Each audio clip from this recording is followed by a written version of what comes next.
This conversation is in partnership with the Energy for Growth Hub, and we're very lucky to have with us here today Dr. Habiba Dagash and James Mwangi, two African leaders on climate policy, energy, and economic development. I'll just introduce them briefly so you guys all know. These are some of our leading lights on the continent for climate. And then we'll get into this discussion, which will hopefully break down for everybody what exactly happened at COP26, which of course, as you know, conferences of the parties, the big UN sort of negotiating session and bringing people together to really discuss our climate future as a planet. And of course, what the role of the continent of Africa is, how we can enhance that role, and what we have to look forward to, or maybe not look forward to, as we go into COP27 next year. So Dr. Habiba Dagash. Habiba is an associate with the Africa Energy Program at the Rocky Mountain Institute, where she's working to advance the productive use of renewable energy technologies in the agriculture sector. She's also published many journals on low carbon, many journal articles, I should say, on low carbon energy transitions, and co-authored 2 books on carbon capture and storage and carbon dioxide removal for the Royal Society of Chemistry. Habiba, it's good to have you with us. And James is the executive director of the Dalbert Group. He's a 2013 Young Global Leader of the World Economic Forum and a 2021 Yale World Fellow at the Jackson Institute there. He currently serves on several boards, including the Skoll Foundation and the One Acre Fund, Old Mutual Limited, and the Nairobi International Financial Center Authority. And his research this year has really been focused on Africa's climate future and what that means economically. James, it's really good to see you again. Likewise, great to be here, Uzo. Looking forward to the conversation. Awesome. And my name is Uzo Iwala. As you all know, I'm the CEO of the Africa Center, and I'm going to moderate this discussion today. And as always, you can follow us on our socials at the Africa Center on all the platforms, Meta, YouTube, Facebook, all those ones that you need to. And we look forward to hearing your feedback and your comments as we do this.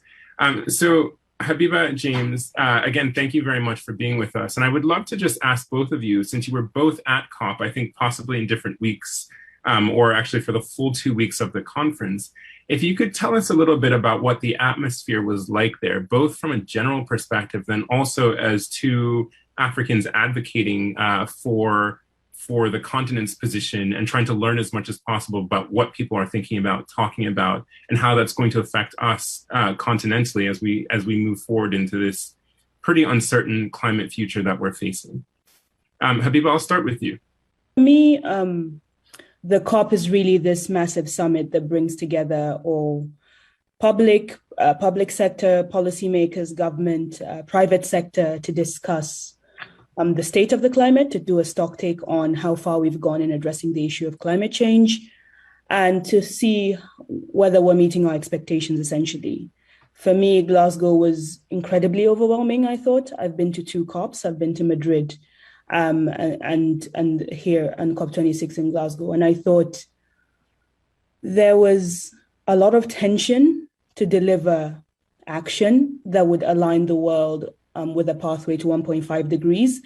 At the same time, I felt that there were, given the pandemic and some people not being able to make it, I felt there were a lot of marginalized voices at the COP. So I wasn't sure that the discussions captured all the voices that it should have. And it did feel like there was a huge activist presence that was dissatisfied with the quality of the climate negotiations that have been taking place at these events over recent years. Let me just ask, because I think most of the folks who are probably on this call, have a facility or background with some of the basics of what we talk about when we say things like 1.5 degrees or, but if you wouldn't mind just taking a second to explain, getting to 1.5 or some of the big goals around that. So in Paris in 2015 at COP21, the world came together to agree that a sustainable level of global warming, so that's the increase in the average temperature rise in the world, that was sustainable and that would avoid catastrophic consequences, would be 2 degrees. But the world should put a lot of effort into keeping that to 1.5 degrees. And this was largely informed by the work of a lot of researchers, but particularly the reports that are put together by the Intergovernmental Panel on Climate Change. So 2 degrees or 1.5 degrees is the stringent limit or the ceiling that maintains, at least we're able to maintain some of our ecosystems and avoid some of the extreme weather events and some of the negative consequences that climate change will bring. And to achieve that, I think the consensus is that we need to rapidly bring down emissions, greenhouse gas emissions, principally carbon dioxide and methane. And that requires essentially a restructuring of the entire energy systems of the world. Right. Thank you, Habiba. And James, why don't you tell us a little bit about your feeling and your sense of COP, since you were up there in Glasgow as well? Thank you, Uzo. And Habiba, I was newer to this than you. This was my first COP, but I shared your sense of it being a very overwhelming set of conversations. Most of what I attended were conversations among the private sector on the margins of the public sector or policy conversations, and a few observations there. I think one of the things that was remarkable for me, at least, and is a real result, even though it may seem non-tangible, is exactly, Habiba, what you alluded to. 1.5 degrees in the conversations in the hallways moved from being this thing that 5-6 years ago, folks were saying, well, it would be nice if we could get there, to it being a little bit of what people were actually aiming for or holding people accountable to. I also got the sense that none of the political leadership was still in the space of saying, why are we even taking on trade-offs regarding climate? I think the impacts are here and we're all feeling them. And I think it's important for us as Africans to often remind ourselves that this is particularly important for us for 2 reasons. Climate change is a problem of now and of the future. And Africa is feeling some of the worst impacts already, even if we were to stand at 1.5. It's not 1.5 for everyone. It's unevenly distributed. And I think we get a nice hefty share of any changes that happen, while some other places might be spared. So 1, we're going to be hit harder, and we are being hit harder in Africa. And 2, it's an intergenerational problem. And the largest share of the world's young people are Africans. And so any problem that is deferred into the future is increasingly being deferred into African hands or onto African backs. So that's a reason we should care. I do think maybe the other observation that I took away was a beginning, or there was an increased presence of people asking what is technologically, and otherwise feasible. What are the things we should be developing? What are the interventions? And yes, partially it's about this huge transition of our energy system, but it's also our food system and agriculture. I was in a number of conversations about just the share of emissions that come, from the way we grow and consume our food, the share that goes into building our houses, the share that goes into making our clothes. So it's not just the energy system. It is every single system of the global economy that now needs to pivot. And I think the one thing that gave me heart or gave me hope was that you were suddenly seeing decision makers from every part of the world economy starting to lean in and say, well, how would we do this? What would we substitute? And they don't have any answers yet, but the fact that it's become a major question is progress. Not as fast as we would like, but still progress. Thank you both for that summary and sort of getting us into it. And I think you both raised some really deep and interesting points.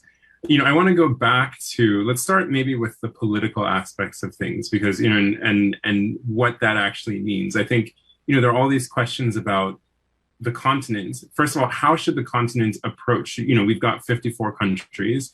The climate ramifications are going to be different. So James, you said that the continent will be hit harder than many other places in the world. But, again, also different countries on the continent are going to have very different experiences with, increasing temperature, with the resultant weather effects, agricultural effects, etc. And then different countries have different sort of contribution levels on the continent, both to abilities to contribute both to the problem that we're facing and also the solutions that we might talk about a little bit later in our discussion. So how can, well, let me put it this way. How did you see continental politicians or political folks, negotiators, approaching the problem this COP, in terms of Africa's position. What are your thoughts on that? Comments, criticisms, and then we can move into what do we need to do? What do we need to think about as we approach COP27? Habiba, let's start, because I know that the politics of this is something that you've spent a lot of time with. And then I think this intersection of the political and the private sector, the economic, is going to be really interesting. So we'll move to you, James. But Habiba, let's hear what your thoughts on that. Yes, I'm hugely interested in sort of climate geopolitics. And I think one thing I observed and I enjoyed about this COP is I saw a lot of unity, a lot more unity that I've seen between African countries in terms of advocating for certain concessions from richer countries in terms of financing or technology transfer or capacity building. And I think that is the angle that Africa as a continent needs to take into these negotiations going forward, where we should have done our research to put together a package of concessions that we can then advocate for in the negotiating rooms. I think some of the key issues this year were on loss and damage, or on the $100 billion that was committed to in Copenhagen, I believe, and which has still not been realized. And the African group of negotiators was asking for $750 billion a year, so a ramping up of that commitment from rich countries.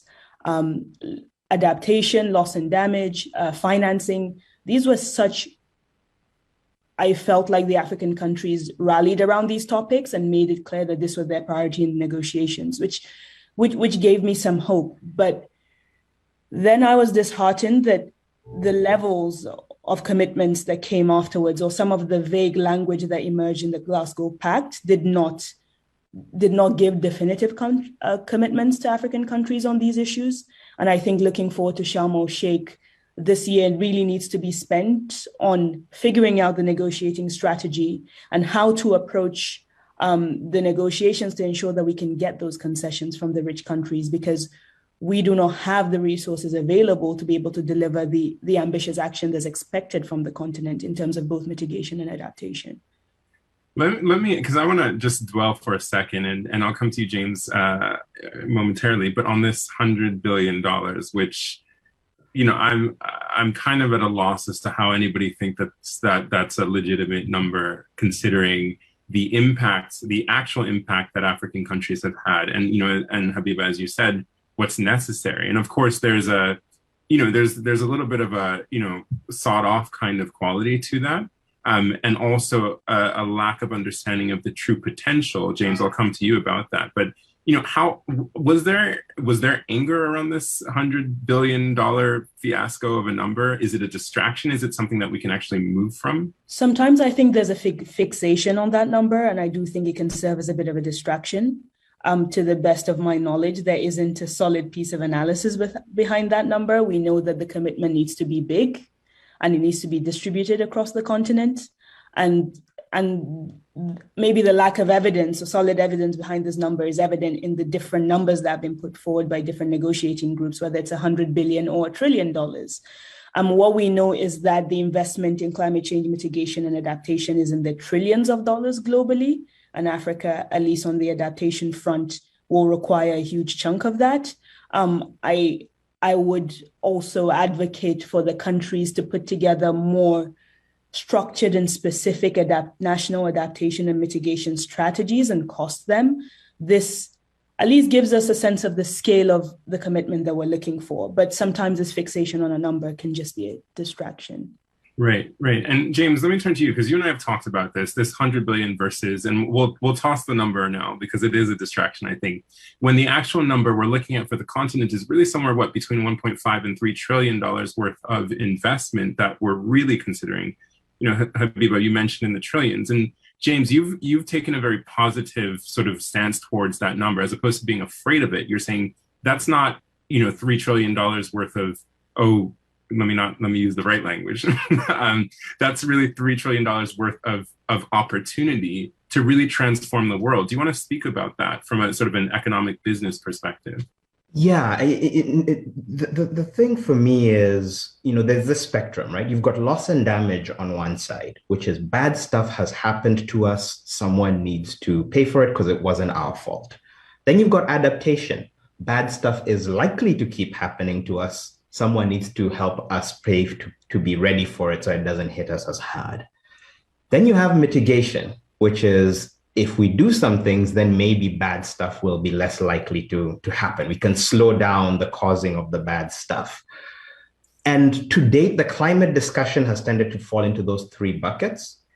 The rich countries handle their own loss and damage and their own adaptation. And then they fight amongst themselves about who gets to do what on mitigation, who has to shut down their power plants or shift their systems and energy systems and so on first. And the issue is we're not getting anywhere near as fast the mitigation as we would need in order to stay under 1.5. Countries of Africa and the developing world tend to be, that 100 billion is not an Africa number, it's a global South number. And it's meant to be an annual number, and it came as a placeholder leading up to Paris from the United States as a placeholder for a large number that could get people serious before anyone had actually done the math on what an actual number would be. And increasingly people are anchoring on the loss and damage and adaptation side. I'll be cynical. I think that as we've seen with vaccines, as we've seen with a whole range of other issues, anyone hoping that because of global solidarity, massive checks on the order of even the 100 billion will be written to Africa for either making up for bad stuff that has happened or helping us avoid future bad stuff to happen. It might happen in the future. I'm not holding my breath. However, there is hope and opportunity, firstly in mitigation, because when you mitigate, you're talking about not just the emissions today, but the emissions between now and 2050. And it turns out a big chunk of the new emissions that will come onto the global system in that period will happen in Africa unless Africa essentially leapfrogs a whole set of energy technologies, production technologies, and so on. And there's investments that could help us do that. But there's a fourth category that we don't talk about enough and that the IPCC has made clear, the scientists who feed into the COP have made clear is now going to be necessary. And that's removals and restoration. We are going to have to take some of the CO2 that our wealthy friends emitted in order to become wealthy. Are they our friends? We're all friends and brothers and sisters on the planet. Someone is going to have to suck that CO2 out of the atmosphere at massive scales, comparable to the scale of the current global fossil fuel industry by 2050. And if you put those two things together, the fact that we actually have a lot of hidden mitigation, hidden because people don't see the 40% of new cities around the world that are going to be built in Africa. They're not here yet, so we don't account for them. They don't see how much of new energy production will have to happen in Africa. And also they don't see that Africa is a natural hub for removals and climate restoration. That's the space we should be focusing on.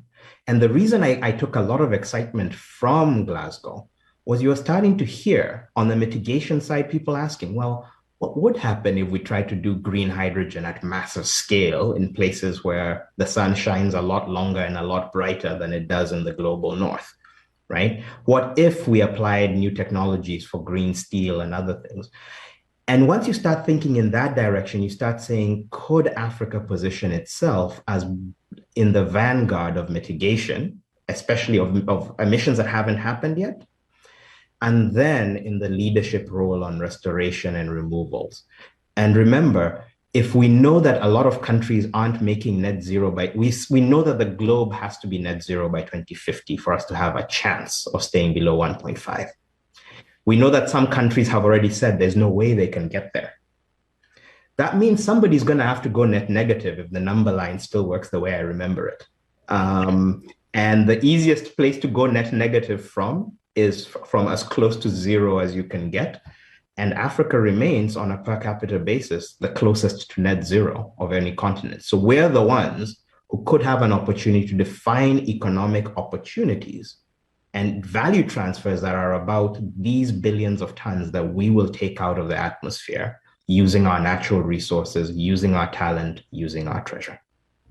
Habiba, let me come to you because you've done a lot of work on carbon capture and sort of the technical aspects of this. Can you tell us a little bit about when we say that, what do we mean? Because I think from a layperson's perspective, right? It's like, so you're gonna take this stuff that we can't see out of the sky.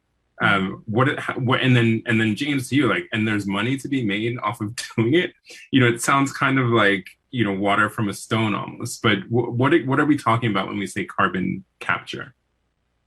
So carbon capture and storage, or sometimes we add utilization. So carbon capture, utilization, and storage, or CCUS, is essentially any technology that can result in a net removal of CO2 from the atmosphere. So on balance, the amount of CO2 that it's emitting is less than what it's sequestering permanently. And I think on this issue, which is something I spend a lot of my PhD thinking about, negative emissions technologies, there's two principal technologies that are viewed as kind of scalable. One is using biomass. So if you burn biomass, is generally considered a carbon neutral fuel. If you burn it, it's the CO2 it emits is the same as the CO2 it kind of absorbs as the plant grows. But then instead of re-emitting that CO2, you take it and you store it underground. So typically in geological reservoirs. So this may be an old oil and gas field or a saline aquifer like we have in the North Sea. And that will result in a net removal of CO2 from the atmosphere. That comes with its environmental challenges because you essentially would have to grow plants or biomass in such large scale. And that has its own trade-offs to ecosystem degradation. But the second kind of technology that is a lot more discussed, at least in the last couple of years, is direct air capture, which is essentially that you can actually, with a chemical process, directly remove CO2 from the atmosphere using a solvent, like a standard chemical process. So on negative emissions, there is definitely, I agree to their viability, but I'm going to take a different stance to James in the sense that if they are possible and they are scalable, I think they should be done by the parties that should be pursuing the most aggressive mitigation. So, and I say that for two reasons. First, the infrastructure required to enable a lot of these technologies are present in these countries, in the industrialized economies. And second, I think there's such a huge time lag in building the skills and capacity. So for example, a simple thing on geological storage, it takes maybe a decade or so to figure out where your geological stores are. And we don't have that kind of time, at least on the African continent, but the US and the EU already know where these stores are. So if anyone is pursuing carbon removal, I'd say it should be those that should have the most aggressive mitigation pathways. One more thing I would add is that these technologies are incredibly expensive. I mean, to remove a ton of CO2 from the atmosphere through direct air capture, the most recent technology is about $600. And compared to other technologies that have a carbon avoidance cost or a carbon mitigation cost less than $100. So they are very expensive technologies. They require a lot of policy support to be scaled.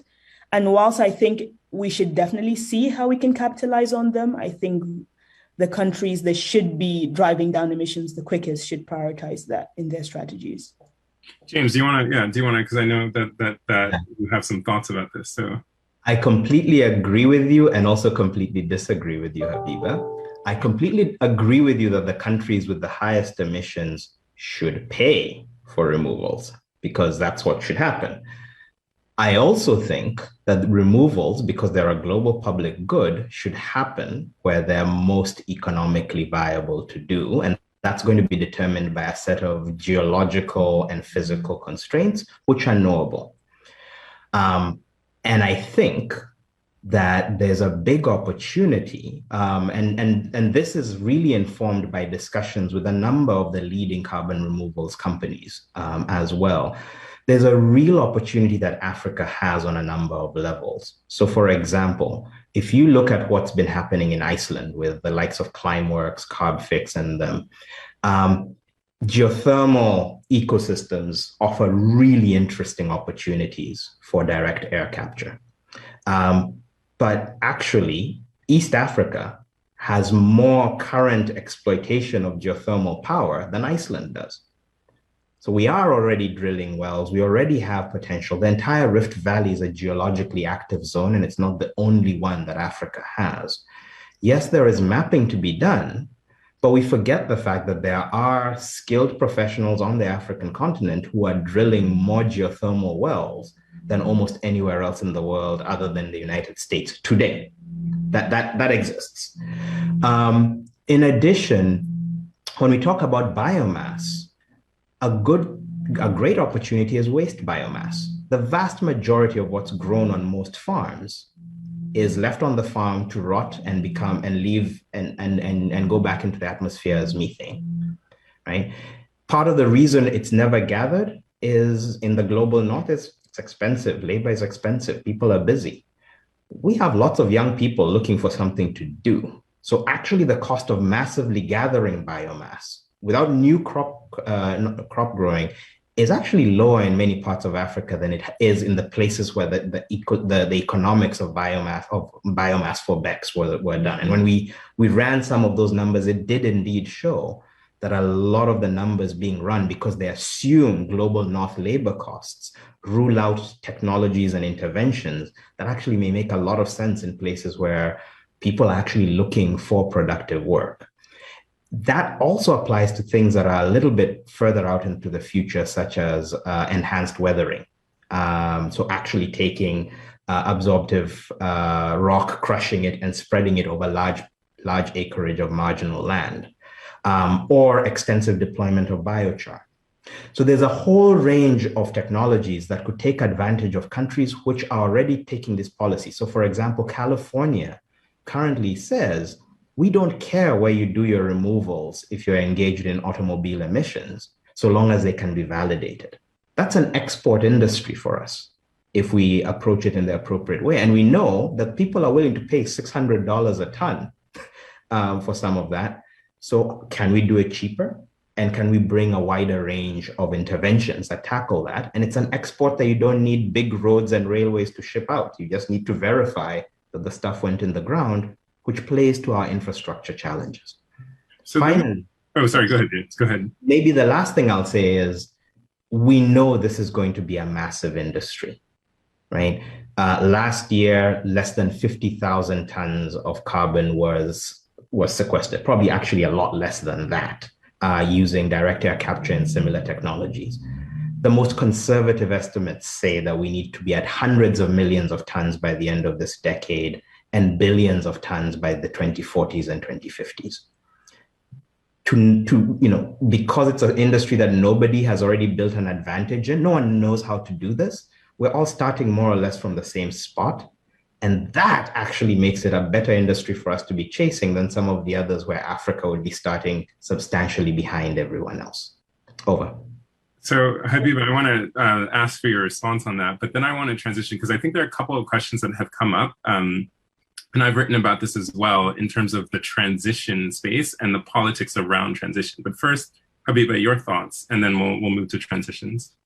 Yes, so I want to push back on a couple of things. I think first on direct air capture, I agree that it makes sense where there's stranded energy resources, but these are hugely energy intensive technologies. To run direct air capture, what you need isn't solar power. A lot of direct air capture is being run on natural gas. Bear in mind, it takes 6 gigajoules of natural gas being burned to get 1 ton of CO2 sequestered.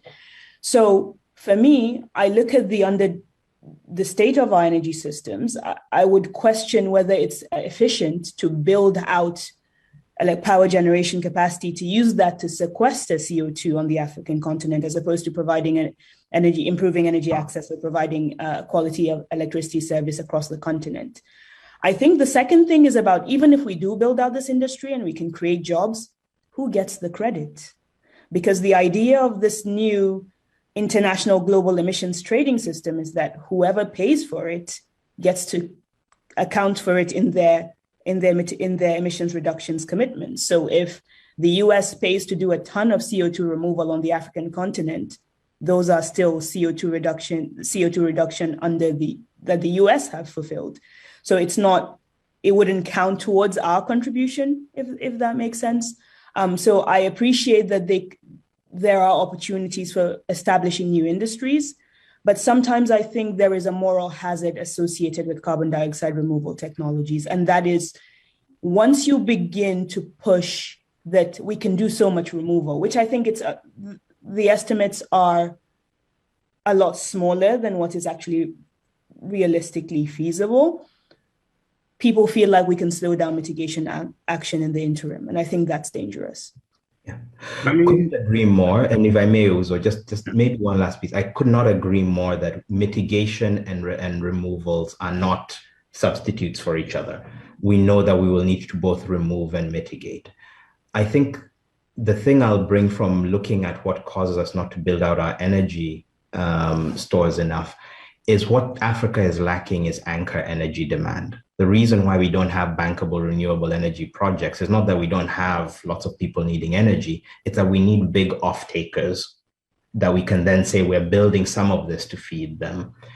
And what carbon removals could give us is fairly flexible anchor demand that can be an off-taker of last resort that says, now build out your solar, your wind, your geothermal, and maybe even your gas as fast as you possibly can, because there will always be a backup use on the back end, even as you're growing your industries. Otherwise, we'll end up stuck, as we continue to be, with lots of potential for renewable energy, but very little deployment.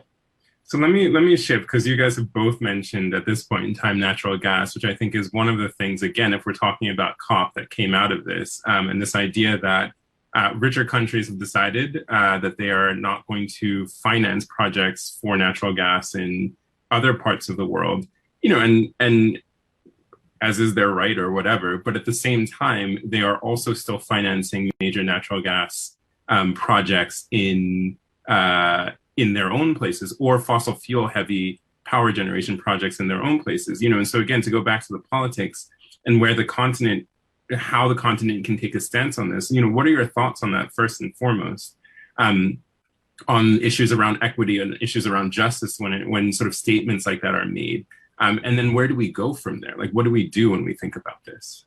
Habiba.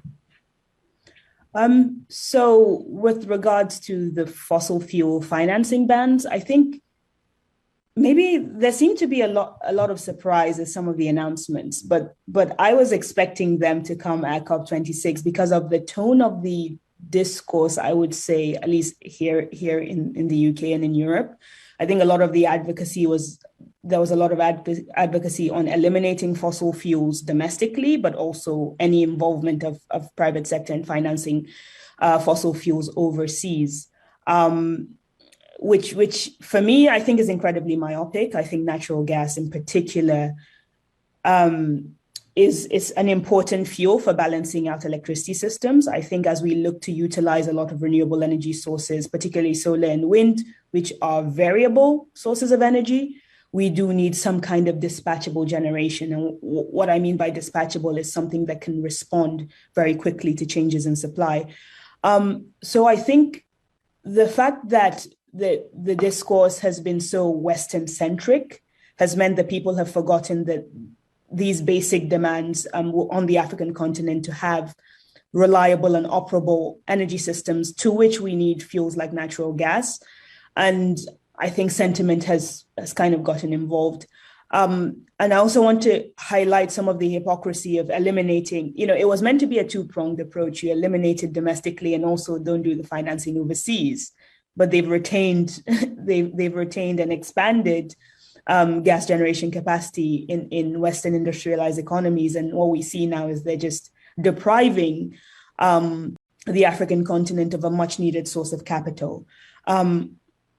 I think sometimes what informs this decision, or what makes them think that this is the right decision, is that there's solar and wind in Africa and it can be utilized. We're forgetting those technologies are still very expensive, right? Solar, the record cost reductions that have been experienced by solar and wind have been as a large result of a lot of policy support and a lot of subsidies that the West has managed to put into those technologies, resources that we don't have readily available on the continent. We quickly need to de-risk investment in those technologies so we can expand so that we can expand our renewable generation capacity. But I think it's grossly unfair to not recognize that we are at a different starting point. We don't have, those technologies are not as readily accessible on the continent.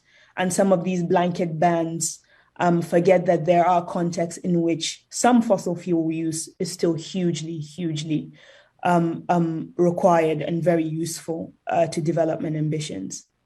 And James, your thoughts as well. I mean, pushback, against these countries, like what form would that take if we're going to go that route?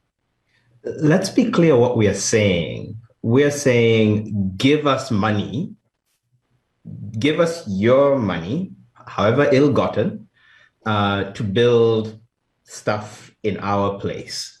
And we can say that. We can even say that you are being hypocrites by not giving us this money that sits in your banks and in your treasuries. But it's unclear to me what leverage Africa actually has if that politically cheap decision, right? It's a politically cheap decision for any leader of a capital-rich country to say, we will show we're tough on fossil fuels by not financing them elsewhere, which doesn't get me in trouble with my own trade unions, et cetera, but also gives my environmentalists something that they can hold on to. So do I think it's fair? No. Is there anything we can do about it? No. And so the question then becomes, if that's the case, what is the use of the capital we can mobilize?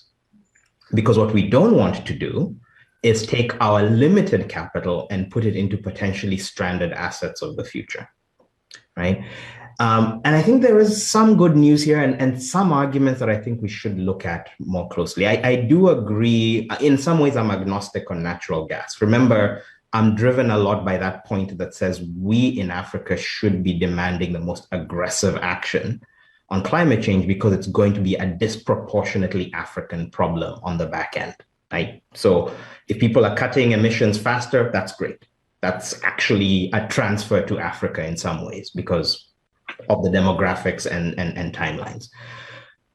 However, setting that aside, it's also true that the policy support that countries like Germany, the policy shift that countries like China did in their manufacturing base, all of those things have actually driven some of these technologies very rapidly down their cost curves.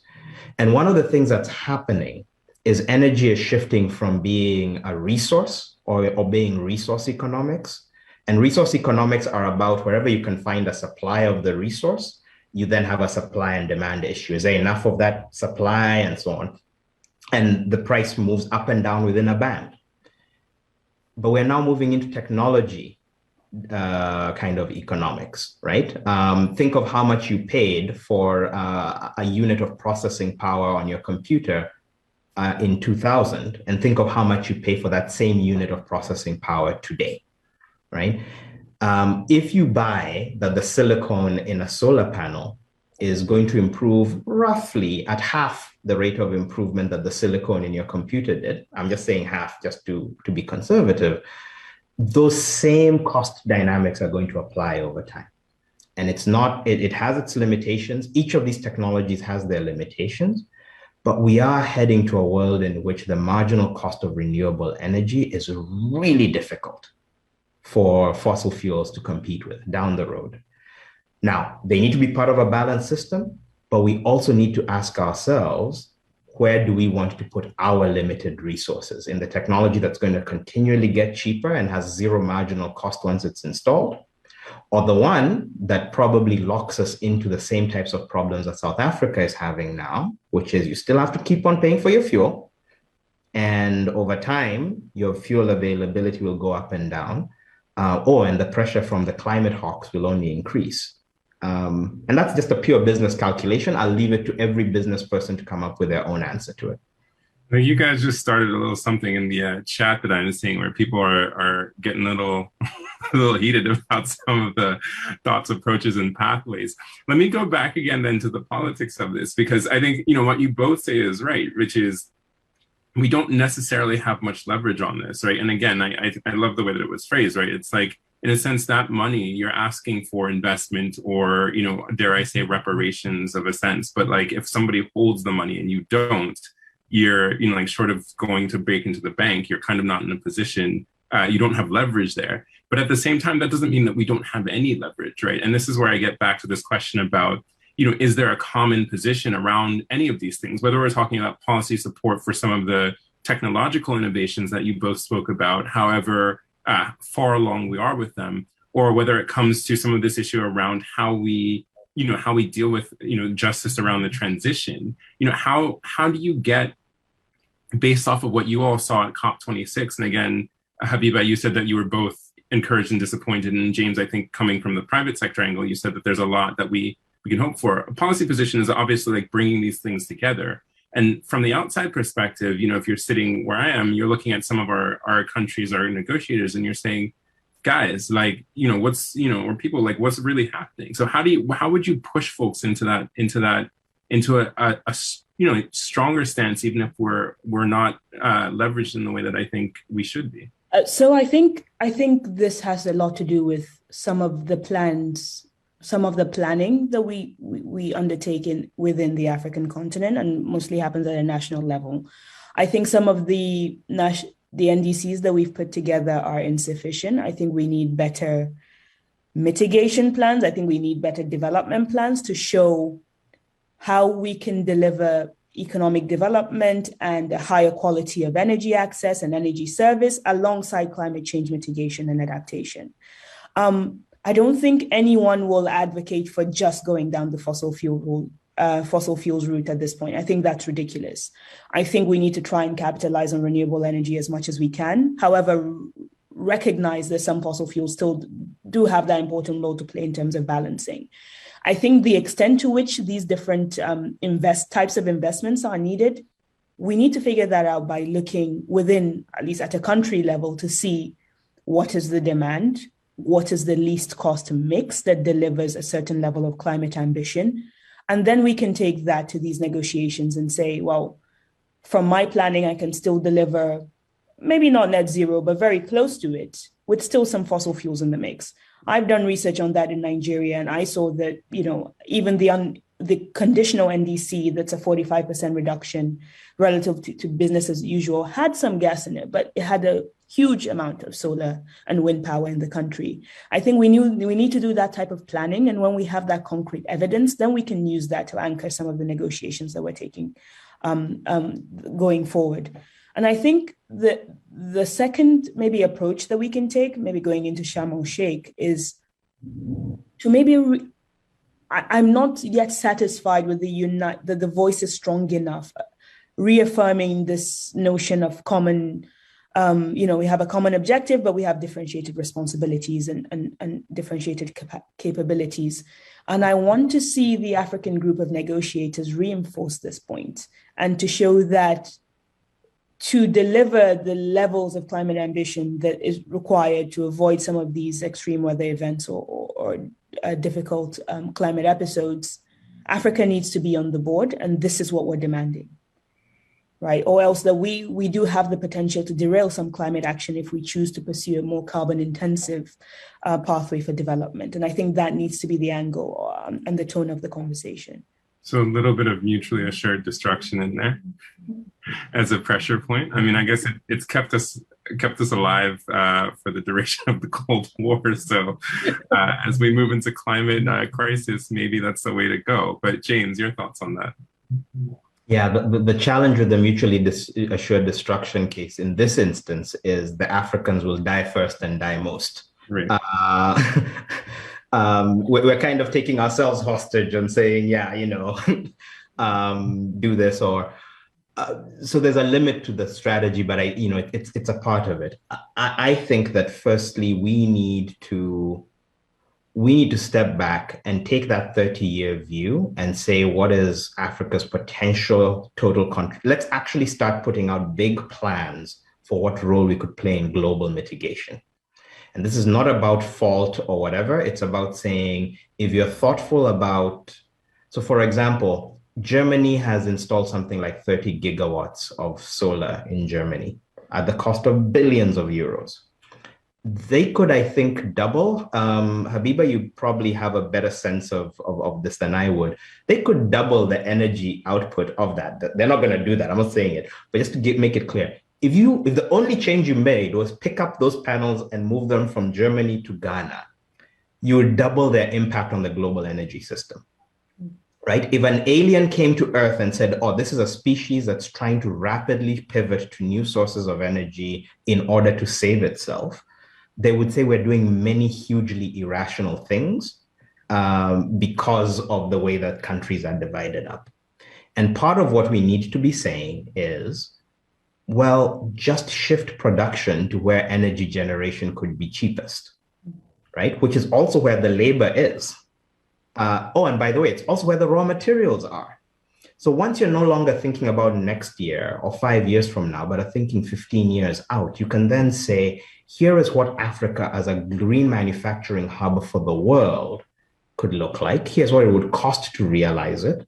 And here's what the resulting levelized cost of energy and carbon impact of production would be, right? Because everything we have, this little phone I have here, was manufactured somewhere and has a carbon footprint. If we move that to a place with a lower carbon footprint, we're reducing global emissions. And we're sitting here saying that we need to create jobs in manufacturing, jobs in construction, et cetera, et cetera. And yet we know that Africa is simply not competitive in these industries unless the rules change. And what we should be doing is saying, here's a vision for how it makes sense for Africa to be a hub for mitigated growth. At the same time, it's tiny now, but so many things were similarly tiny in their time. The debates around the rule book for removals are going to be written in the coming years, exactly on questions, Habiba, such as who gets credit, who pays money, who earns an income from it. If it's like many other new technologies or new areas, Africa will absent itself until it's a big thing and we're now saying, let us in. And I am hoping we don't make that mistake and are in there from day one with a clear view across nature-based removal, such as the restoration of our wild spaces and the maintenance of our forests and so on. What are the economics of doing that at scale? All the way to what is the policy package that makes Africa the destination of choice for some of these technologies. It's a lot easier to move 15 engineers from Iceland to Ethiopia or Kenya to teach people how to do this stuff than it is to move a geological reservoir from one place to another, right? So if that's what needs to happen, let's do that. Because we're not playing for next year, we're playing for 1, 2, and 3 decades from now. And that requires us to have a very clear picture of what that future looks like and to play to have a chance at being a dominant player in the resulting industries.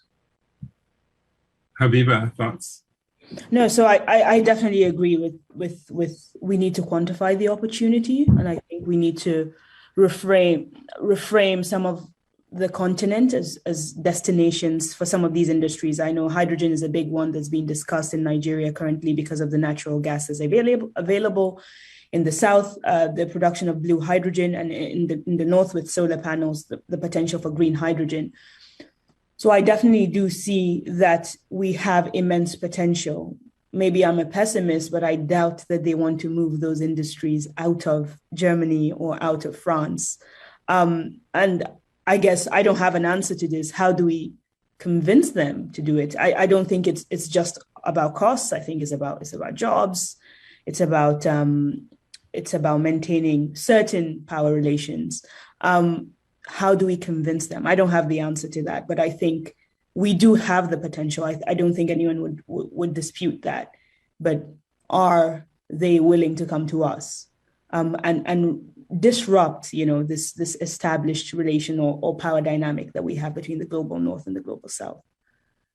It's interesting because as you guys are speaking about this, there's a businessman that I've spoken to quite a bit who said, look, this energy transition is going to happen. The question is whether it's managed or not. And I think you're both getting at this idea of, are we actually going to be able to manage this transition? What are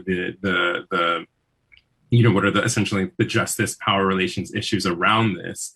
And then where do we go from there? I'm getting told that it's we're coming close to time, and we have only just scratched the surface of we could do this for hours, and not even get to some of the core key issues that I'm sure were happening. But I want to as we think about wrapping up, touch very quickly on this idea of carbon pricing, which is in a sense both of you mentioned, but would then be key to some of this. And like, what are the politics around that? How was that talked about at COP? And where do we go to COP27? That's the first thing. And then, of course, come back to you for your thoughts on how we, on what you would like to see, post Sharm el-Sheikh next year. So let's talk very briefly about carbon pricing. And again, if one of you wants to just quickly define what carbon pricing is for the folks on the call or on the conversation who are not steeped in it, that would be really helpful. So I'll take a stab at the definition. So essentially, carbon pricing is just recognizing that the emission of greenhouse gases has externalities, and so it should be priced and taxed accordingly.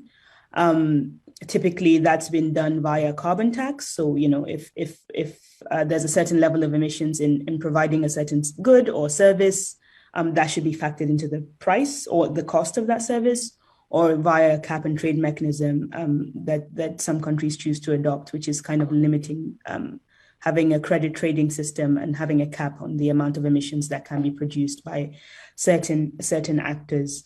And just very quickly, I think carbon pricing has been very effective. I think it's kind of led to the death of coal power to a certain extent in the UK, the £18 carbon tax. And I think it's here to stay. We see the EU is expanding the carbon border tax, its border adjustment mechanism, whereas to equalize perhaps some of the disparity of having some goods being produced elsewhere in the world that aren't pursuing mitigation action as aggressively, they're going to have a border tax so that those producers or manufacturers pay for the carbon that they've emitted.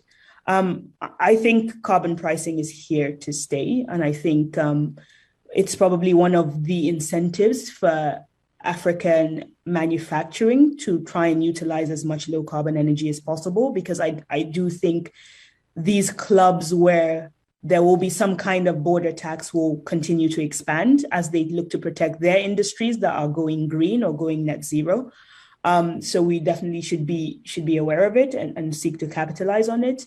We don't have much of an emissions level. So, we are not as penalized as, say, China or India.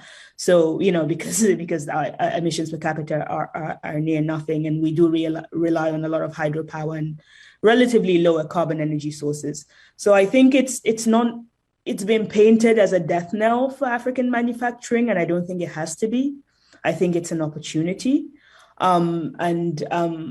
That I don't think there's a point in trying to pick fights with the EU about the border tax, even though some people feel like that might be an avenue worth pursuing. I think it will be a waste of time. I think we should get with the program and view it as an opportunity.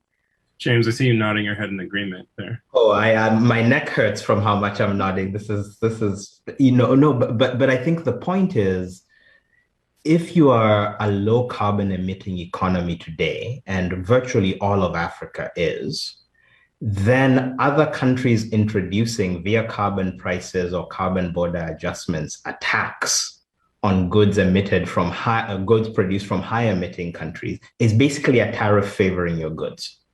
It's basically a new, more politically sustainable version of AGOA, for example.